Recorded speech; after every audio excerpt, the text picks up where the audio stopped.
আমিও তোমার আব্বুকে বলবো আপনার মেয়ে আমার সাথে বেয়াদবি করে, নিয়ে যান ওকে। বলা লাগবো না, আমি কালকেই চলে যাব, থাকবো না আপনার সাথে। তিতলির কথার মাঝে হঠাৎ কারেন্ট চলে গেল। তিতলি অন্ধকারে ভয় পায়। রাতে ঘুমালেও সারা রাত লাইট অন করে রাখে, আর এখন সহসা কারেন্ট চলে যাওয়ায় পুরো রুম ঘুটঘুটে অন্ধকার হয়ে গেল। ভয় তটস্থ বোকা মানবী সব ভুলে সামনের যুবককে জড়িয়ে ধরলো, নিজে নিজেই বলল, না না না, ছাড়বেন না। হ্যাঁ, আমি অন্ধকারে ভয় পাই, আমাকে আমাকে ধরে রাখুন, নয়তো চিল্লাবো আমি। বুক কাঁপছে যুবকের। ফেলে রাখা হাত দুটো তার মুষ্টিবদ্ধ হয়েছে আনমনে। বিড়বিড় করে আওড়ালো, কারেন্ট যাওয়ার আর সময় পেল না। বেয়াদব বুকে এখন কয়েকটা কড়া কথা শোনাতে মন চাইছে। ফারাজের বিড়বিড় হতে না হতেই চমকের মতোই কারেন্ট এসে পুরো রুম আলোকিত করে দিল মুহূর্তে। কিন্তু তিতলি একইভাবেই ধরে রাখলো। ফারাজ নিজে থেকে ছাড়াতে চেয়ে ধমকেশ্বরে বলল, কারেন্ট চলে এসেছে, ছাড়ো আমায়। সপ্তদেশী নিজের মধ্যে নেই, খেই হারিয়েছে অনুভূতিতে। তৎক্ষণাৎ জিভ ফসকে বেরিয়ে এলো, না ছাড়লে হয় না? কথা না শুনলে ওয়াশরুমে গিয়ে রেখে আসবো, তখন অন্ধকারে চিল্লিও। আমি যাব না আনতে। তিতলি বুঝতে পেরে লাজুক ভঙ্গিতে পল্লব ঝাপটে চুল গুজলো কানে। সে এতক্ষণ ভাল্লুকের বুকে মুখ গুজে পড়েছিল। ভাবতেই কিশোরী মনে অদ্ভুত শিহরণ জাগলো। কিন্তু হেরে যাওয়ার পাত্রী সে নয়। তাকে কথা শুনিয়েছে, সে কি ছেড়ে দেবে? ছাড়ছি ছাড়ছি, আপনি শুনুন। আপনার ভবিষ্যৎ কারেন্ট চলে যাওয়ার মতো অন্ধকার হয়ে যাবে, 200 বার বদদোয়া। কার ভবিষ্যৎ অন্ধকার হবে সেটা সময় হলেই দেখতে পাবে। এখন এত বক বক না করে ঘুমাও তো। আমি কোথায় ঘুমাবো? খাটের নিচে ঘুমাও, তোমার জায়গা খাটের নিচে। তিতলি ঘাবড়ে গিয়ে বলল, আমি খাটের নিচে কিভাবে ঘুমাবো? যেভাবে লুকিয়েছিলে সেভাবে। আমি পারবো না। ফারাজ কিছু না বলে তিতলিকে একটা কাঁথা আর বালিশ দিয়ে বলল, নিচে ঘুমাও। পেতনির মতো বড় বড় নখ নিয়ে আমার পাশে ঘুমানোর চিন্তা বাদ দাও। তিতলির কিশোরী মনে রাগের সঞ্চার ঘটল। রাগে ফুসতে ফুসতে ছো মেরে সেগুলো নিয়ে টাইলসে বিছালো। তারপর অন্যদিকে মুখ করে শুয়ে পড়ল। লাইট অফ করবেন না। ফারাজ উত্তর দেয় না। বেয়াদব বউটাকে শাস্তি দিতে বিয়ে করেছে, প্রেম ভালোবাসা করতে নাই। তাকে জ্বালানোর শাস্তি 1-2 করে সুদে আসল উসুল করে নেবে। রাতের আধার কেটে অবশেষে সকাল হলো। দেয়াল ঘড়িতে সকাল 8টা। তিতলির রাতের রাগে যেতে ইচ্ছে করে খাটের তলে ঢুকে গেছে। প্রত্যেকে ঘুম না আসলো, ফজরের দিকে চোখ লেগে এসেছে। নিজের রুম ছাড়া অন্য রুমে ঘুমাতে অভ্যস্ত নয়, তার উপর নিচে। তিতলি সহসা চোখ খুলতে সে আবিষ্কার করে সে বিছানায়। সপ্তদেশী চমকালো, থমকালো, ভড়কালো। তাকে বিছানায় কে আনলো? ফরাজের কথা মনে হতে মুখ ভেঙচি কাটলো। বাল্য কাটলো না তো, নাকি সে স্বপ্ন দেখছে? ভাবনার মাঝে বাইরে থেকে দরজায় টোকা দিল কেউ। বিছানায় ফারাজকে দেখলোও না। তিতলি নিচে নামলো। পরনের শাড়িটার অবস্থা খুলে যাবে এমন বেগতিক অবস্থা। তাকে কি ওই লোক এমন অবস্থায় দেখে? ভাবতেই লাল নীল গোলাপি হয়ে উঠল চেহারা। তার গম্ভীর ফরাজ একান্তই তার স্বামী হয়ে গেছে। ভাবতেই লজ্জায় শিহরিত হয়ে উঠছে দেহ। রাতের কথা ভেবে ইচ্ছে করে খাটের নিচে ঢুকে যেতে, কিন্তু পাষাণ লোক তো তাকে বুঝে না। তাকে বোঝা পর্যন্ত ভাল্লুকের জীবনে শান্তি আসতে দিবে না। দরজা আবার টোকা পড়তে তিতলি ভাবনা থেকে বেরিয়ে এলো। মাথায় ঘোমটা দিয়ে নতুন বইয়ের মানে ফারাজের ব্যবহার ভান ধরলো। সবার সামনে যেতে লজ্জা লাগছে খুব। তিতলি এগিয়ে দরজা ছিটকিনি খুলে দিল। চোখের সামনে দেখা মিলল রাতে সেই গ্লাসে দুধ দিয়ে বাসর ঘর সম্পর্কে ইত্যাদি ইত্যাদি বুঝিয়ে দেওয়া মহিলাটা। হাসি মাখা মুখে বললেন, ঘুম কেমন হয়েছে মা? তিতলি ছোট করে উত্তর দিল। ভালো শাশুড়ি আম্মু। ভদ্রমহিলার কপালে ভাঁজ পড়ল। পরপরই বললেন, আমি তোমার ছোট চাচির শাশুড়ি, ফারাজ চাচিমণি বলে ডাকে, তুমিও ডাকো কেমন? জি চাচিমণি। ফারাজ কই, এখনো ঘুমাচ্ছে নাকি? ভাল। তিতলি নিজের মুখ বন্ধ করতে চাইল দুহাতে, ফের বলল, না না না, উনি তো রুমে নেই।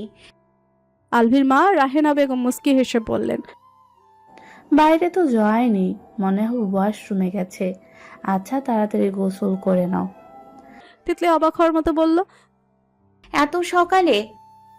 মেয়ে তো দেখে কিছুই জানে না। আচ্ছা, গোসল করে নিও, তাড়াতাড়ি রেডি হয়ে নিচে আত্মীয় স্বজনরা দেখতে আসবে। বলে মহিলাটা চলে গেলেন। তিতলি দরজা লাগিয়ে ঘুরতে গেল।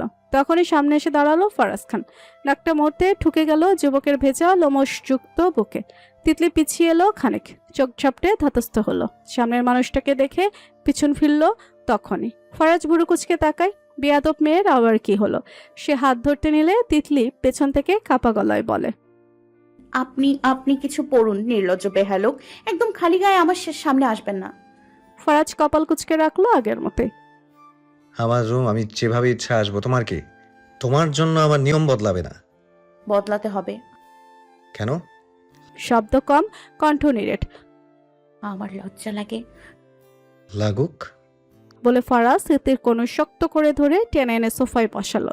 হাতে নেল কাটার মেশিন। আজকে বিয়াদব্বর নখগুলো গোড়া থেকে কেটে দিবে। হাত ধরে নখের সামনে ধরতে তিতলি নেল থেকে হাত ছাড়ানোর জন্য চেষ্টা করলো। ছাড়ুন, ব্যথা পাই। চুপচাপ বসে থাকো, না হলে বিষয়টা শুধু নখ কাটাতে শেষ হবে না, চুলও কেটে দেব। তিতলি ফুফিয়ে কেঁদে উঠলো। তার শখের নখ। আমার নখ কাটবো না, প্লিজ কাটবেন না। ফারাজ শক্ত মেজাজে হিসিয়ে পড়ল। ভূতের নখ কাটছি, দেখতে বিচ্ছিরি লাগছে। আমার শখের নখ, প্লিজ দয়া করে নখ কাটবেন না। ফারাজ শুনল না সে কথা। তিতলি সুন্দর সুন্দর নখগুলো একে একে কেটে দিচ্ছে। বোকা মেয়েটার দুঃখে রীতিমতো দুঃখবোধের শেষ নেই। কত শখের নখ চোখের সামনেই নাই হয়ে যাচ্ছে। 2-3 বার আহারে আহারে বিড়বিড় করলো। নখ বাম হাতের গুলো বড় ছিল, ডান হাতের নখ ছোট। তাই ফারাজ বাম হাতের সব নখ কেটে দিল। তাকে চিমটি কাটার শাস্তি। আপনি খুব খারাপ লোক। নাক টেনে বলল তিতলি। ফারাজের সোজা সাপটা উত্তর এলো। বুঝতে পেরেছো? ভাল্লুক কোথাকার। থাপ্পড় দিয়ে সব দাঁত ফেলে দেবো বেয়াদব। তিতলি কথা ঘুরিয়ে বলল। আপনি আমাকে বিছানায় তুলেছেন, আমি জানি। এত সুন্দরী কিউট বউকে নিচে রেখে একা একা ঘুমাতে পারেন না বুঝি? ফারাজ বুড়ুকুচকে বিদ্রুপ করে বলল। ঘুমারে ব্যাঙের মতো লাফায়, এমন মেয়ের সাথে আমি এক বিছানায় থাকবো এটা ভাবলে কি করে? তাহলে আমাকে উপরে তুলেছেন কেন? আপনি তো আমাকে ভালোবাসেন না। স্বামী বলে একটা দায়িত্ব আছে না?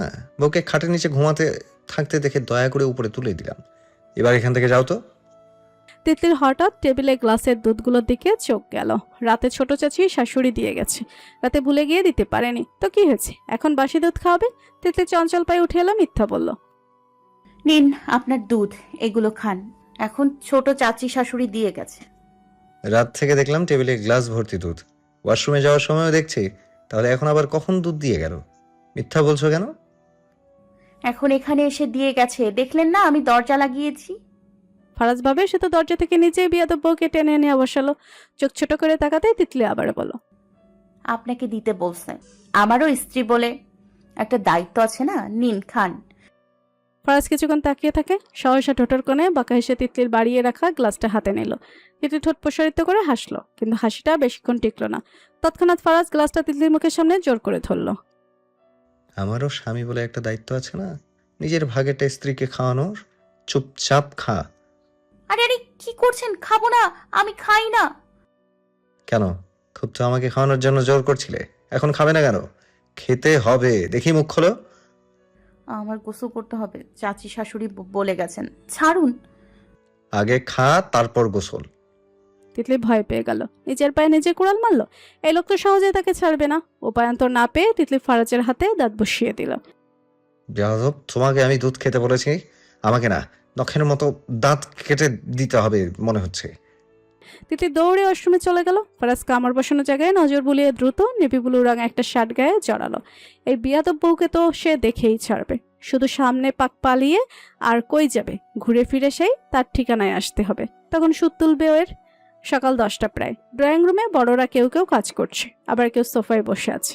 তিতলিকে সাজিয়ে নিয়ে এসেছে ঝিলিকার রূপসা মিলে।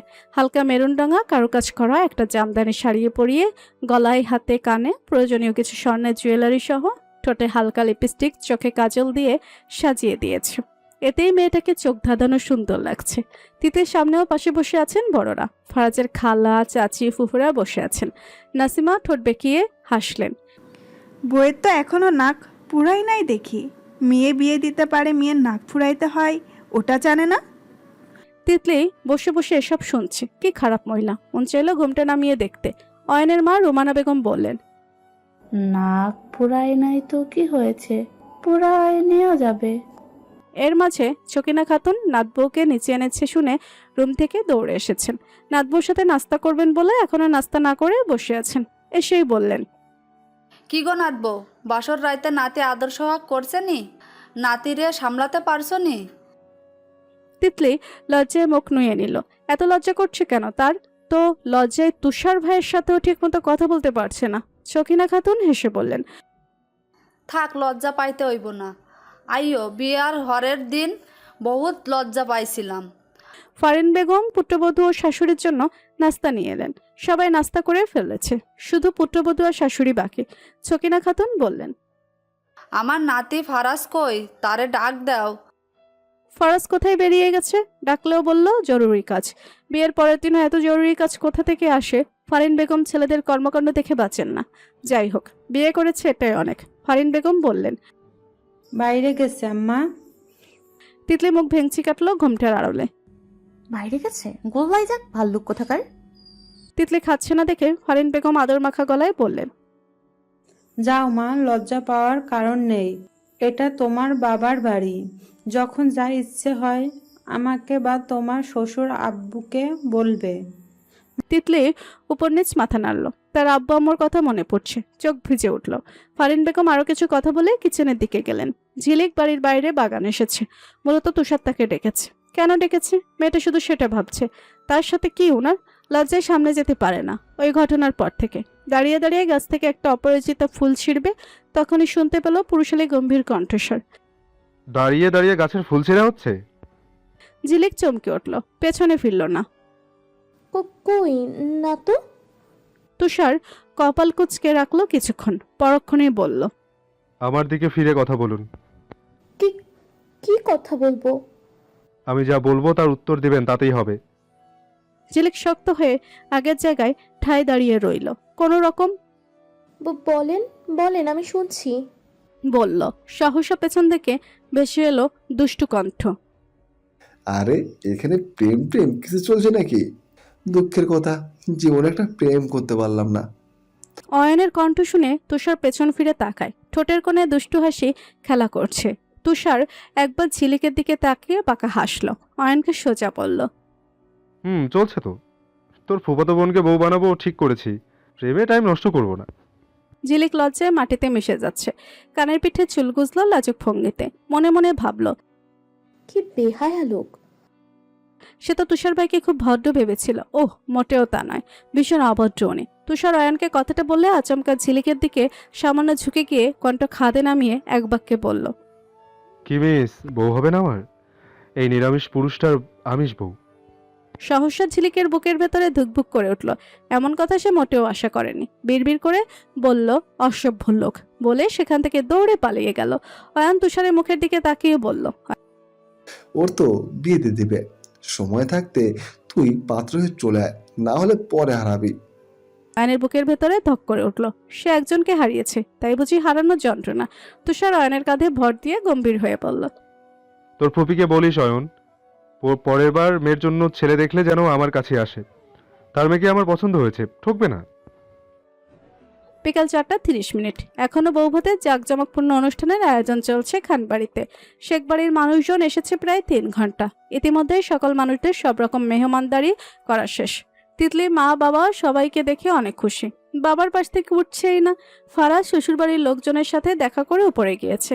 শ্বশুর থাকায় তিতলিকে ডাকতে পারছে না, তাই নয়নকে পাঠিয়েছে তিতলিকে গিয়ে বলতে। তোর ভাবিকে গিয়ে বল এক্ষুনি যেন রুমে আসে। কিন্তু তিতলি জেদ ধরে গেল না। মা বাবা সবাইকে ভেবে ফারাজকে পাত্তা দিচ্ছে না। বেয়াদব্য কথা শুনছে না দেখে ফারাজের মেজাজ খিটখিটে হয়ে আছে। সকাল থেকে একবারও হাতের কাছে পাচ্ছে না, শুধু পালিয়ে বেড়াচ্ছে। কত পালাবে সেও দেখবে।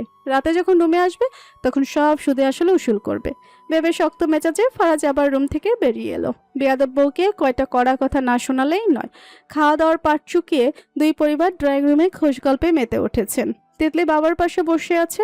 তৌসিফ শেখ মেয়ের মাথায় পরম স্নেহে হাত রেখে কোমল স্বরে জিজ্ঞেস করলেন, শ্বশুরবাড়ি কেমন আম্মু? তিতলি মুস্কি হেসে উত্তর দেয়, অনেক ভালো আব্বু। তৌসিফ শেখ খুশি হলেন মেয়েকে খুশি দেখে। মেয়ের খুশিতেই তিনি খুশি। আফজল খান পাশ থেকে বললেন, ভালো না হয়ে উপায় আছে বেয়াই? আপনার মেয়ে তো এখন আমারও মেয়ে, আর মেয়ে কি বাবার কাছে ভালো না থেকে পারে? তৌসিফ শেখ ভাবলেন, মেয়েকে ভালো ঘরেই বিয়ে দিতে পেরেছেন। একপটা মেয়ে সবসময় চাইতেন এমন এক পরিবারে বিয়ে দিবেন মেয়ের কোনো কষ্ট থাকবে না, নিজের কাছে যেমন ছিল ঠিক তেমনই থাকবে। কিন্তু তিনি চান মেয়েকে আজকে সাথে করে নিয়ে যেতে। তাই তৌসিফ বললেন, বেয়াই, মেয়েকে এক রাতের জন্য নিয়ে যাবো ভাবছি, আপনাদের কোনো আপত্তি নেই তো? সিঁড়ি দিয়ে নেমে আসতেই কথাটা কানে এলো ফরাজের। চিবুক শক্ত তখনই, কিন্তু মুখ দেখে সে রেগে আছে নাকি তা বোঝা দেয়। তিতলির দিকে তীক্ষ্ণ চোখে তাকাতেই চোখাচোখি হলো দুজনের। তিতলি চোখ নামিয়ে নিল। ভাবখানা এমন সে ফারাজকে দেখানি, এমনিতে রেগে আছে। এবার ফারাজের রাগ আকাশসম হলো। সোজা এসে শ্বশুরের পাশে বসলো। তিতলি কেঁপে উঠলো ফারাজের উপস্থিতিতে। আফজাল খান ছেলেকে বসতে দেখে কিছুক্ষণ চুপ থাকলেন। ছেলের শক্ত মুখ দেখে বুঝে গেলেন কিছু, কিন্তু তাও বেআইকে বললেন, কোনো আপত্তি নেই বেয়াই, আপনি মেয়ে আপনার যখন ইচ্ছা নিয়ে যেতে পারেন। তৌসিফ শেখ খুশি হয়ে বললেন। তাহলে তো কোনো কথাই নেই। পাশ ফিরে ফারাজের উদ্দেশ্যে হাস্যোজ্জ্বল মুখে বললেন, জামাই, তোমার কোনো আপত্তি নেই তো তিতলিকে নিয়ে যাওয়াতে? ফারাজ খানের খুব আপত্তি। বিয়ে করার আগে তো ভেবেছে শাস্তি হিসেবে কখনো বাবার বাড়ি যেতেই দিবে না, কিন্তু শ্বশুরকে ভদ্রতা দেখে খুব স্বাভাবিকভাবেই বলল, আমার কোনো আপত্তি নেই, নিয়ে যেতে পারেন। তিতলি এটা শুনে মনে মনে বলে, আপত্তি থাকবে না তো? আমি চলে গেলে তো আরো খুশি। ফারাজ শ্বশুরের সাথে কিছুক্ষণ কথা বলে চলে গেল। কোন দিকে গেল তিতলি দেখলোই না। সবাই রাজি তিতলিকে দেওয়ার জন্য, কিন্তু তিতলি রাজি নেই। তার ফারাজকে ছেড়ে এক মুহূর্তও থাকতে ইচ্ছে করবে না। তার সারাক্ষণ ভাল্লুকের কাছে থেকে জ্বালাতে ভালো লাগে, দূরে যেতে একদমই ইচ্ছে করে না। তিতলি সহসা বাবার হাত চেপে ধরে বলে উঠল, আমি যাব না আব্বু। তৌসিফ শেখ থতমত খেয়ে গেলেন। আফজাল খান শুনে ফেললেন সে কথা। বেআই ও পুত্রবধূর উদ্দেশ্যে একসাথে বললেন, দেখলেন বেয়াই সাহেব, মেয়ে আমার কতটা ভালোবেসে ফেলেছে, আমাদের ছেড়ে যেতেই চাইছে না। কি বলো আম্মু, কথাটা সত্যি বললাম না? তিতলি লজ্জায় হাঁসফাঁস করছে, জিভ কাটছে বারবার। কথা বলায় নিশ্চয়ই তার মনের কথা আন্দাজ করছেন সবাই। ছি, এটা কি বললি বলে তিতলি নিজেই সেখান থেকে উঠে চলে এলো। বৌবাদ শেষ হতে প্রায় অনেকে বাড়ি চলে গেছেন। তিতলির বাড়ি সবাই চলে গেছে 1 ঘন্টা হলো। এখন সন্ধ্যা 7টা। তিতলি দীর্ঘক্ষণ পর রুমে এসে দরজা লাগিয়ে এসির পাওয়ার বাড়িয়ে দিল। এত গরম, আর শাড়িটা, এটা পরে থাকা যায় না। শাড়ি থেকে পিন খুলে বুক থেকে শাড়ি ফেলে দিল। সহসা কুচি থেকে পিন খুলে ড্রেসিং টেবিলের উপর রাখতে আয়নায় ফারাজকে দেখে চিল্লিয়ে ওঠে, ভূত! ফারাজের রুমের ব্যালকনিতে একটা টেবিল আছে, সেখানে সে প্রায় বসে বসে ম্যাকবুক চালায়। রুমে আওয়াজ পেয়ে ম্যাকবুক বন্ধ করে ভেতরে আসতেই বেয়াদব বউকে এভাবে চিল্লাতে দেখে আচমকা 2 কদম এগিয়ে এসে তিতলির মুখ চেপে ধরে হিসিয়ে বলল, চুপ, একদম চুপ। মুখ চেপে ধরে তিতলির ঠিক মতো কথা বলতে পারছে না। ভূত! এভাবে ষাঁড়ের মতো চিল্লাচ্ছ কেন বেয়াদব? বলে ফারাজ তিতলির মুখ থেকে হাত সরালো। ছাড়া পেয়ে তিতলি বড় বড় নিঃশ্বাস ছাড়লো। লজ্জায় খাটের নিচে দ্বিতীয়বারের মতো ঢুকে যেতে ইচ্ছে করছে। আপনি রুমে ছিলেন? না, মহাকাশে ছিলাম আমি। কই ছিলেন? ফারাজ কপাল কুচকালো। এমনিতে অনেক রেগে আছে বেয়াদব বইয়ের উপর। 3 বার ডেকেছে রুমে এসো, একবারও শুনেনি। এখন কি সে ছেড়ে দিবে? শক্ত মেজাজে চিবিয়ে চিবিয়ে বলল, একটু ছাড় দিয়েছি বলে অনেক সাহস বেড়ে গিয়েছে না? আমি এতবার রুমে ডেকেছি, আসলে না কেন? পর মুহূর্তেই আয়নায় চোখ পড়তেই তার তীক্ষ্ণ দৃষ্টি গিয়ে আটকালো অর্ধন্মুক্ত নারী কায়ার পানে। সঙ্গে সঙ্গে কপাল গোছালো ফারাজ খান। তার তীক্ষ্ণ দৃষ্টিতে একরাশ পরিবর্তন ঢেলে সেথায় এবার ভর করলো এক আকাশসম বিরক্তির ছাঁচ। সে কেমন বিরক্ততায় চোখ দুটো খিচে ঘাড় ঘুরিয়ে তাকালো অন্যত্র।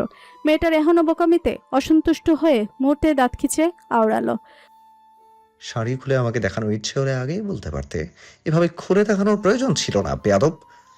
ফারাজের মুখে এমন কথা শুনে বোকার ন্যায় হতবিহ্বল ভাব ধরল তিতলে। একবার ঘাড় নামিয়ে তাকালো নিজের পানে, আর অমনি 1 দফা ঝটকা খেলো বেচারি। খুব লজ্জা লাগছে তার। তখনই 2 হাতে টাইলসে পড়ে থাকা শাড়ির আঁচল টেনে বুকে তুলল। এক অদ্ভুত শিহরণ বয়ে চলেছে সমস্ত দেহে। দুরু দুরু কাঁপতে থাকা বুকের গতিও নিয়ন্ত্রণে নেই। তার সব দেখে নিল মনে হয়। খুব লজ্জা লাগছে তার। নত হয়ে শুষ্ক ঢোক গিলছে তিতলি। প্রাণ উড়ে যাবার জোগাড় বেচারির। পেছন থেকে উপলব্ধি করলো ফারাজ এখনো একইভাবে পেছনে দাঁড়িয়ে, নড়ছে না কেন। তিতলিও দাঁড়িয়ে রইল কাটকাট হয়ে। মনে হলো ফারাজের নেওয়া ঘন ঘন নিঃশ্বাস পড়ছে তার ঘাড়ে। সহসা কোমরে শক্ত ঠান্ডা হাতের স্পর্শ পেল। তিতলি নড়ে চড়ে উঠল, সুরসুর করে উঠল সমস্ত কাপা দেহ। তিতলির কাপাকাপির মাঝে তৎক্ষণাৎ ফারাজ গম্ভীর কণ্ঠে বলল, আমাকে দেখিয়ে নিজের প্রতি আকর্ষণ বাড়ানোর চিন্তা ভাবনা করছো? এখন আমি কিছু করলে বিষয়টা কিন্তু অন্যদিকে মন নেবে। তিতলি এবার দাঁড়াতে পারলো না লজ্জায়। চোখ মুখ খিচিয়ে এলোমেলো শাড়ি নিয়ে ত্রস্ত পায়ে দৌড়া গেল ওয়াশরুমের পানে। আর অমনি প্রতিমধ্যে শাড়ির বাজে পা বাঁধল মেয়েটার। ঘটনা প্রবাহে আচানক মেঝেতে উল্টে পড়তেই ব্যথায় চোখ মুখ কুচকে গেল তার। তড়িঘড়ি করে 2 হাতে ভর দিয়ে উঠবার প্রয়াস চালায় বোকা মানবী। কোনোইতে এত ব্যথা পেয়েছে? হাত দিয়ে আহত স্থান ডলতে ডলতে উঠতে চাইল। ঠিক তখনই একখানা শক্তপোক্ত হাত এসে আচমকা টেনে ধরে মেয়েটার ডান হাত। তার পাতলা ঠোঁট জোড়া কাঁপছে ধমক দেবার জন্য। গলায় ধমক আটকে রেখে শাসনের সুরে বলল, সমস্যা কি তোমার? আমি 2টা কথা বলেছি বলে গাধার মতো দৌড় দিতে হবে? হাত পা ভেঙে পঙ্গু হওয়ার ইচ্ছা থাকলে আমাকে বলতে পারতে। মেয়েটার লজ্জায় লাল নীল গোলাপি হচ্ছে। মাথা নত করল সে। এই ধারালো নেত্রদায়ে চোখ মেলাতে তার হৃদয় কাঁপে। হাঁসফাঁস করে বলল, আপনার কাছে এটা সামান্য মনে হয়? নয়তো কি? তিতলি লজ্জায় খাটের নিচে ঢুকে যাচ্ছে। আর এই লোকের কাছে এটা সামান্য মনে হয়। লাজুক ভঙ্গিতে মাথা নুয়ে বলল, আমার লজ্জা লাগে আপনার সামনে দাঁড়াতে। ফরাজের কপালের ভাঁজ শিথিল হলো এবার। নির্দিষ্ট চাউনি গভীরতা পেল। কণ্ঠস্বরও কেমন তীক্ষ্ণ শোনালো। তো এখন আমার সামনে আছো কিভাবে? আপনি তো বলছেন আমি দেখাচ্ছি, তাই চলে যাচ্ছি। আমার বউ, আমি যখন ইচ্ছা যা ইচ্ছা বলবো তোমাকে। ফার্দার আমি যতক্ষণ কথা বলবো তোমাকে চুপচাপ সব কথা শুনতে হবে। তার আগে এক পাও যদি এদিক সেদিক যায়, ফল কিন্তু ভালো হবে না। আন্ডারস্ট্যান্ড? তর্জনে গর্জনে সপ্তদেশের কিচ্ছু যায় এলো না, বরং ফরাজের মুখে বউ শব্দটা শুনে তুলতুলে ভালো লাগায় ভরে গেল বুকটা। বারবার শুনতে ইচ্ছে হয়। কথাটা গভীর শোনালো ওই বউ ডাক। এত ভালো লাগে কেন? মনের মধ্যে রাজ্যের সব প্রশান্তি ভিড় করে যেন। সে চায় ফারাজ তাকে আদর করে বউ বলে ডাকুক, যেমন আমার টুনটুনিদের মা, আমার সুন্দরী বউ তুমি। কোথায় এভাবে ডাকো? একটু যাচাই করতে বলল, বউ বউ মানেন? বউ মানি আর না মানি, কাগজে কলমে তুমি আমার বউ, আর এটাই তো মানতে হবে, তাই না? আমি জানি আপনি আমাকে ভালোবাসেন। নাথিং। তিতলি মুখ ভেঙচি কাটলো, ঠোঁট ফুলিয়ে বলল। হ্যাঁ বললে কি হয়? ফারাজ সে কথার জবাব দিল না। বিয়াদব বউকে সে শাস্তি দিতে বিয়ে করেছে, প্রেম প্রেম খেলা খেলতে নয়। ভালোবাসা এখন তার সাথে যায় না। ভাবনা বাদ দিয়ে যুবক হুকুম ছেড়ে বলল, নেক্সট টাইম থেকে আমি ডাকার সাথে সাথে যেন সামনে হাজির দেখি। দ্বিতীয়বার ডাকতে হলে বিষয়টা কিন্তু শুধু ডাকাতে শেষ হবে না। তিতলির নিষ্পাপ জবাব। না আসলে কি হবে? ফারাজের সোজা সাপটা উত্তর। এই মুহূর্তে যা করিনি তা হবে। তিতলি ঢোক গিলল। ফারাজ কপাল কুচকে রেখে স্রেফ বলল, তখন তোমার আব্বু যাওয়ার কথা বলায় আমি তো অনুমতি দিয়েছিলাম, যাওনি কেন? তিতলি ভাবনায় পড়ল। এবারের মতো সে তো ভাল্লুকের জন্য যায়নি, তার আশেপাশে থাকতে খুব ইচ্ছে করে, একটু দূরে যেতে নয়। লোকটা কি সেটা বুঝে না? আসলে তাকে বুঝে না। থাক, যেহেতু বুঝে না তাই সেও বুঝতে দিবে না। তারা কণ্ঠে নাক ফুলিয়ে জবাব দিল, অয়ন ভাইয়ার জন্য যায়নি। ফরাজের মেজাজ খারাপ হলো এমন উত্তরে। চিবুক শক্ত হলো তখনই। চাপার আগে যেন ঘি পড়ল। বেয়াদব বউকে এখন দুইটা কড়া কথা শোনাতে মন চাইছে। এমনি এমনি তার কথা শোনায় না। শক্ত মুখভাবে চিবিয়ে চিবিয়ে বলল, রাগাচ্ছ কেন আমায়? তিতলি এবারও তেড়া উত্তর দিল, আপনি বলছেন যায়নি কেন, তাই উত্তর দিছি। ফরাজ এবার পূর্বে কোনো অনুমতি ছাড়াই তিতলির নরম কবজি শক্ত করে বন্দি করলো। নিজের খসখসি হাতে মুঠোয় রূঢ় মানব কপট রাগ দেখিয়ে বলল, তুমি আসলে ভালো কথা পাওয়ার যোগ্য না। এক্ষুনি আমার সামনে থেকে যাও, নয়তো। তিতলি কেড়ে নিল সেটুকু কথা। নয়তো নয়তো কি করবেন আমায়? এক অজানা কারণেই যুবকের মাথার তালু গরম হচ্ছে রাগে। অবাধ্য বিয়াদব বউর কত বড় স্পর্ধা। তার সামনে দাঁড়িয়ে পরপুরুষের নাম মুখে নিয়ে আবার মুখে মুখে তর্ক করে। দাঁতে দাঁত চাপলো নিজেকে শান্ত করার প্রচেষ্টায়। হিসিয়ে বলল, কি করব সেটা রাত হলেই বুঝাবো। এখন ছেড়ে দিয়েছি বলে ভেবো না বেঁচে গেছো। বলে যুবক তিতলির হাতটা ছাড়লো না, যেন ছুড়ল। আর এক মুহূর্ত সেখানে দাঁড়ালো না। আকস্মম রাগ নিয়ে তখনই রুম থেকে বের হয়ে গেল। তিতলি হতভম্বের ন্যায় ফরাজের যাওয়া দেখলো। রেগে গেল নাকি? রেগে যাক, তাকে বুঝে না যেহেতু রেগে যাওয়াই ভালো। তারও ভালো লাগছে রাগিয়ে দিতে পেরে। আজকে রবিবার, এর ভেতরে কেটে গেছে আরো 10টা দিন। ফারাজ তিতলিকে পড়া নিয়ে এক বিন্দুও ছাড় দেয় না। 2 দিন আগে থেকে রাতে সময় নিয়ে পড়ানো শুরু করেছে। কিছু না পারলেই ধমক, সাথে খোঁটা লাগানো কথা তো আছেই। আবার বুঝিয়ে দেয় শাসন করে। দুষ্টু মিষ্টি খুনসুটি, রাগে অনুরাগে অভিমানে তাদের সুন্দর বিবাহিত জীবন চলছে শ্রাবণ ধারার মতো। বৌভাতের পর সবাই চলে গেল। ফরাজের খালা নাসিমা বেগম মেয়েকে নিয়ে এখনো রয়ে গেছেন। সাথে নানা হুঁশিয়ার সাহেব আর নানি সকিনা খাতুন তো আছেনই। সকাল 10টা, তিতলির রুমে বসে আছে। ফারাজ কলেজে গেছে, কিন্তু তিতলি যায়নি। আজকে বিকেলে বাবার বাড়ি যাবে, কিন্তু ফারাজ যেতে দিচ্ছে না। এ নিয়ে বসে বসে দুঃখ করছে সে। কয়েকদিন বাবা মাকে দেখে না। তুষারের ভেতরে 3 দিন এসে দেখে গেছে বোনকে। তাও তিতলির মা বাবা দাদুকে দেখার জন্য মনটা ছটফট করছে। তখনই ফোন বেজে উঠল। নিধি কল করেছে। তিতলি ফোন রিসিভ করলো। হ্যালো, কেমন আছিস বেবি? তোকে খুব মিস করি রে। কলেজে আসবি কখন? ভালো নাই, ভাল্লুক আমাকে কোথাও যেতে দেয় না। আহারে, কেন? আমার বেস্ট ফ্রেন্ড মন খারাপ বুঝি? তিতলি মন খারাপের ভান ধরে বলল, রে, বসে বসে পেঁয়াজ কেটে কান্না করি। দুঃখে কান্না আসে না। আমি আব্বুর কাছে যেতে চাই। এটা ওই লোক বোঝে না, আমিও বুঝবো না তাকে। আচ্ছা বাদ দে, হানিমুনের কি খবর? বিয়ের আগে তো হানিমুন হানিমুন বলে মাথা খেয়ে ফেলতি। আমার আবার হানিমুন? হানিমুন আমার কপালে নেই রে। আমার কপালে শুধু পড়ালেখা। তো পড়বি, এটা তো আরো ভালো। টাকা ছাড়া বিনা বেতনে প্রাইভেট পড়ছিস।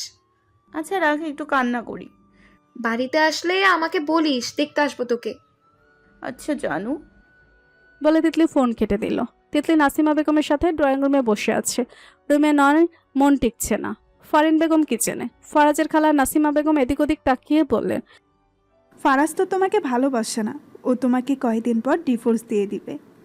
তিতলি পাশ ফিরে হিংস্র চোখে তাকালো। এই মহিলা খুব খারাপ, তাকে শুধু কুবুদ্ধি দেয়। তিতলি বিশ্বাস করে না তার ফারাজ শুধু তার। সে ডিভোর্স দিতে দিবে না, মেরে ফেলবে একদম। নতুন বউ হয় কিছু বলতেও পারছে না, কারণ তার দাদু বলেছে শ্বশুরবাড়ি কেউ কিছু বললে চুপচাপ শুনতে। কিন্তু সে আবার চুপ থাকবে না, কেঁদে দিবে এমন ভাব নিয়ে জবাব দিল, উনি আমাকে ভালোবাসেন। বলে সেখান থেকে উঠে রুমের দিকে দৌড় দিল। আজকে রবিবার। তুষার বাইক নিয়ে দাঁড়িয়ে আছে ঝিলিকের ভার্সিটির সামনে। অফিস ফেলে মেয়েটাকে এক নজর দেখার জন্য চলে এসেছে। তিতলির বউ ভাতের পর থেকে আর দেখা হয়নি। তুষার একবার নিজ হাতের ঘড়ির দিকে তাকালো। 1টা বাজে ঘড়িতে। মনে হয় বৃষ্টি আসবে। আকাশে গর্জন দিয়ে বোঝাচ্ছে বৃষ্টি আসার পূর্বাভাস। এর মধ্যে ভার্সিটির ছুটি হলো। শত শত ছেলেমেয়েরা বেরিয়ে আসছে ভেতর থেকে। তুষারের চোখ শুধু চেনা মুখ খুঁজে বেড়াচ্ছে। প্রায় সবাই চলে যেতেই সহসা চোখ পড়ল কয়েকটা মেয়ের সাথে হেসে হেসে কথা বলতে বলতে বের হয়ে আসছে ঝিলিক। পরনে সাদা ইউনিফর্ম, মাথায় হিজাব নেই। তুষারের রাগ হলো। চোখ ছোট করে তাকিয়ে মেয়েটার পথচারটা দেখলো। ঝিলিক বান্ধবীদের সাথে কথা বলার সময় আচমকা চোখ পড়ল তুষারের উপর। মেয়েটা চোখ নামিয়ে নিল। বকবক করা মুখটা বন্ধ হয়ে গেল। পাশ থেকে ওর বান্ধবী শিয়া বলল, কি রে, চুপ হয়ে গেলি কেন? তারপর কি হলো বল। কিছু না বলে ঝিলিক শুকনো অধৈর্য গল ভিজিয়ে তাকাতে চাইল তুষারের দিকে। সে দিনের পর থেকে মেয়েটার লজ্জায় রাতের ঘুম হারাম।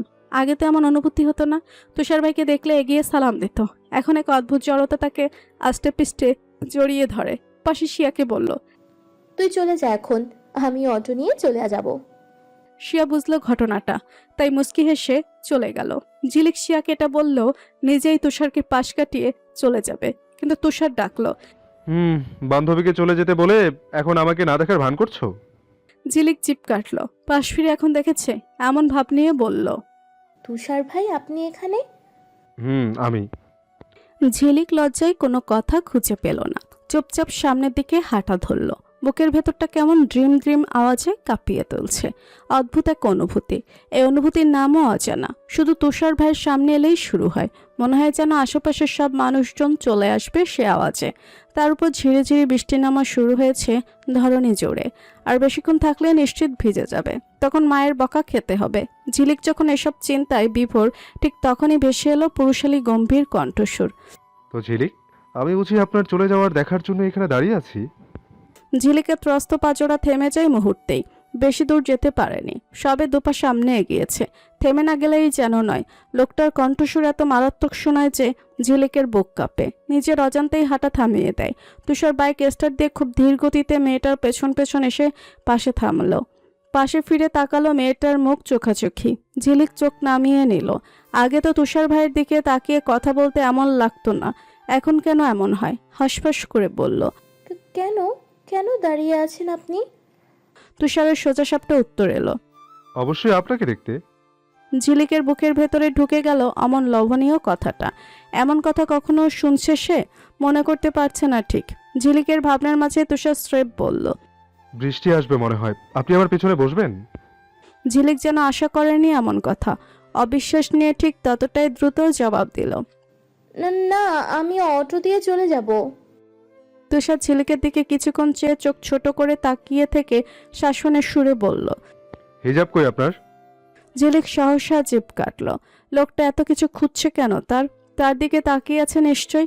সে চোখে চোখ মিলাতে না পেরে বলল, আসলে কোনো আসল নকল মানবো না। কাল থেকে হিজাব ছাড়া ভার্সিটিতে আসবেন না। আচ্ছা। বাইকে উঠে বসুন, এখন আপনি কোনো অটো পাবেন না। ঝিলিক বাইকে চড়তে খুব ভয় পায়। এই বাইকে চড়েই তার বাবার মৃত্যু হয়েছে।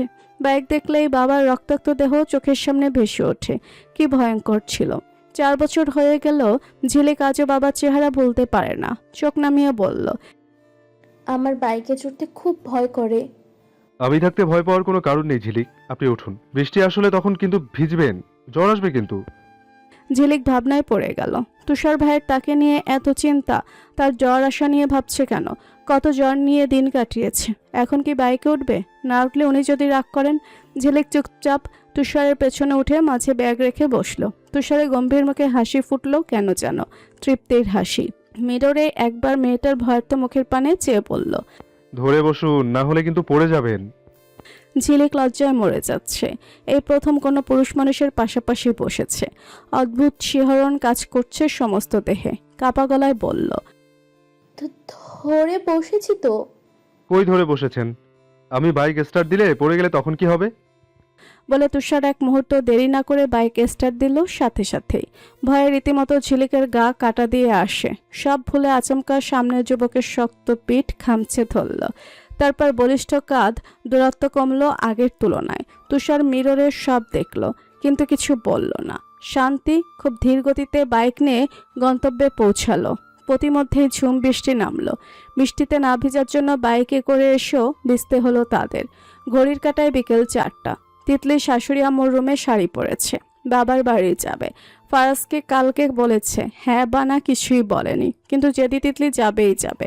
তার আব্বু আম্মুকে না দেখলে বোধহয় মরেই যাবে। সেদিন আব্বু আম্মুকে দেখে ফারাজের লোভে যেতে মন চায়নি, কিন্তু এখন তো দেখে না, ভিডিও কলে দেখলেও মন মানে না। ফারিন বেগম পুত্রবধূকে শাড়ি পরিয়ে গলায় হাতে কানে স্বর্ণের গয়না পরিয়ে দিয়েছেন। চোখ জুড়িয়ে বললেন,